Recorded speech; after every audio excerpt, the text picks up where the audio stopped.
was travelling on the tube when I met someone wearing the familiar purple uniform, a games maker. The brief here was, in the words and the way we talk about the volunteers, could we do something extraordinary? Dream the biggest dreams creatively, come back with how you think we can narrow down that target to those people that will actually make the games happen. They came back and said they're games makers. And the minute we saw it, it was kind of like, wow.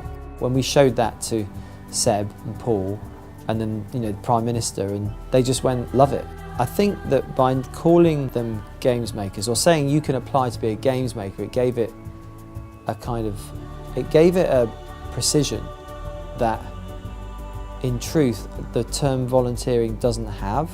Now, games makers made them feel that without them the games wouldn't happen, and that's an incredibly motivating and powerful thought.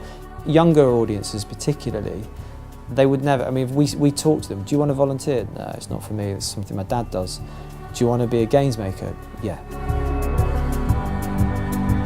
There's an amazing stat, which is that at the end of the Paralympic Games, we asked the British public, how many of you wish you'd have been games makers?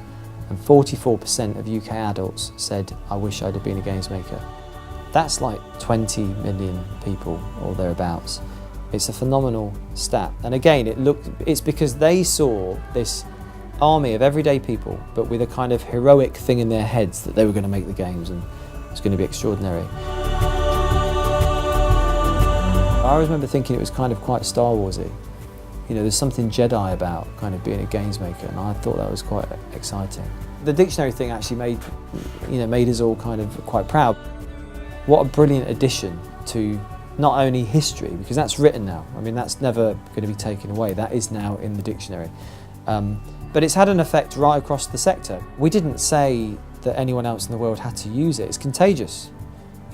Rio watched what we did, loved the spirit and the way we trained them, also loved the name. It was simple. So if you go onto their website, you'll see we're recruiting for games makers. It's amazing. Look at the Tour de France in Yorkshire. They're not looking for volunteers. They're looking for tour makers, right? It's completely incredible, really. It's actually genius. It's changed the language of the voluntary sector.